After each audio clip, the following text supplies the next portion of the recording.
বলছি দিদি, তুমি একটা নতুন ডিজাইন দেখাও তো। অনেক দিন দেখালে তো আট পৌরে, তো আট পৌরের মধ্যে একটা নতুনত্ব কিছু দেখাও তো। হ্যাঁ অবশ্যই, তোমাদের কথা শুনবো না এটা কখনই হয়েছে। তো প্রথমে দেখো, বেনারসি শাড়িটা আমি এখানে ওপেন করে নিয়েছিলাম।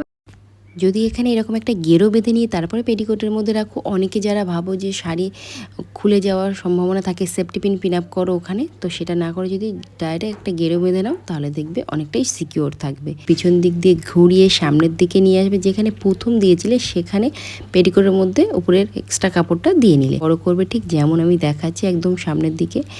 আর ঠিক এভাবে ছোট ছোট করে প্লিটটা রেডি করবে। বেনারসি শাড়িতে যত সম্ভব ছোট প্লিট করবে ততটাই কিন্তু দেখতে ভালো লাগে, আর সামনের দিকে ডিজাইনটা খুব সুন্দর আসে। নিলে হাত দিয়ে একটু খুব ভালো করে চেপে নেবে, তারপরে অবশ্যই সেফটি পিনটা পিন আপ করে নেবে। তো এখন আমি সেফটি পিন আপ করে নিয়েছি এখানে। এবার আমি বাকি যে ভাঁজটা ছিল সেটাকে সুন্দর করে রেডি করব।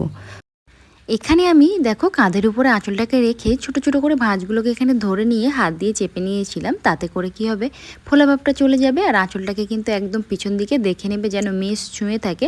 এতটা বড় যখন রেডি হয়ে যাবে তখন কিন্তু আমরা ঠিক ব্লাউজের এখানে একটা সেফটি পিন দিয়ে কিন্তু পিন আপ করে নেব। তারপরে এখানে আমরা কুচিটা রেডি করব। কুচিটা আমি ডান সাইড দিয়ে করছি, আর ডান সাইড দিয়ে যখন করবে প্রথমে একটা ভাঁজ দিয়ে নেবে, দেখবে নিচের দিকে ভাঁজটার মাথা ঠিক আছে কিনা। যদি ঠিকঠাক থাকে তারপর থেকে প্রত্যেকটা কুচি এখানে সেম একই মেজারমেন্টে কিন্তু তোমরা রেডি করে নেবে। তারপরে দেখো কুচিটা রেডি হয়ে গেলে এদিকে কিছুটা শাড়ি কিন্তু ছেড়ে রাখবে, সমস্ত শাড়িটা কিন্তু এখানে কুচি করবে না। দেখতে পেলে এবার কুচিগুলোকে এখানে আমি পেটিকোটের মধ্যে খুব ভালো করে দিয়ে নেব। নিচের দিকে লেন্থ চেক করে নেবে যেন শাড়ি উঁচু না হয়ে যায়। এটাকে এখানে সেফটি পিন দিয়ে আমি পিন আপ করে নিচ্ছি। তারপর এখানে দেখো ভাঁজগুলোকে একটা একটা করে বাইরের দিকে বার করে এনে এখানেও হাত দিয়ে কিন্তু আমাদেরকে চেপে নিতে হবে। তার কারণ ফোলা ভাবটা কিন্তু সুন্দরভাবে এখানে কিন্তু ম্যানেজ করতে হবে, নাহলে কিন্তু তোমাদের অনেকটাই মোটা লাগতে পারে। আর আমার প্রিয় দর্শক, আমার চ্যানেলে কিন্তু অনেক ধরনের নতুন নতুন শাড়ি ট্যাপিং দেওয়া আছে। আর এই শাড়িটা যদি তোমরা সুন্দরভাবে আরও ভালো করে দেখতে চাও, ফুল টিউটোরিয়াল কিন্তু আমার চ্যানেলে দেওয়া আছে, স্টেপ বাই স্টেপ আমি বুঝিয়ে বলেছি।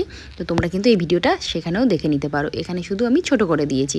এবার দেখো আঁচলটাকে রেডি করে নিয়ে এখানে একটা সেফটি পিন দিয়ে পিন আপ করে নিলাম। এবার এই আঁচলটাকে তোমরা জাস্ট কোমরের পিছনে নিয়ে গিয়ে একটা কোমর বন্ধনী নিচে বা এখানে চাবির রিংও তোমরা কিন্তু দিতে পারো, সেটাও বেশ সুন্দর লাগে। দেখো পেটিকোটের মধ্যে খুব ভালো করে দিয়ে নেবে। চাইলে এখানে কিন্তু একটা সেফটি পিনও কিন্তু তোমরা পিন আপ করতে পারো।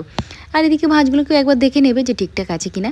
তো আজকে ডিজাইনটা কেমন লেগেছে অবশ্যই কমেন্ট করে জানাও। আরও নতুন নতুন ডিজাইন দেখতে অবশ্যই আমার চ্যানেলটিকে সাবস্ক্রাইব করে রাখো।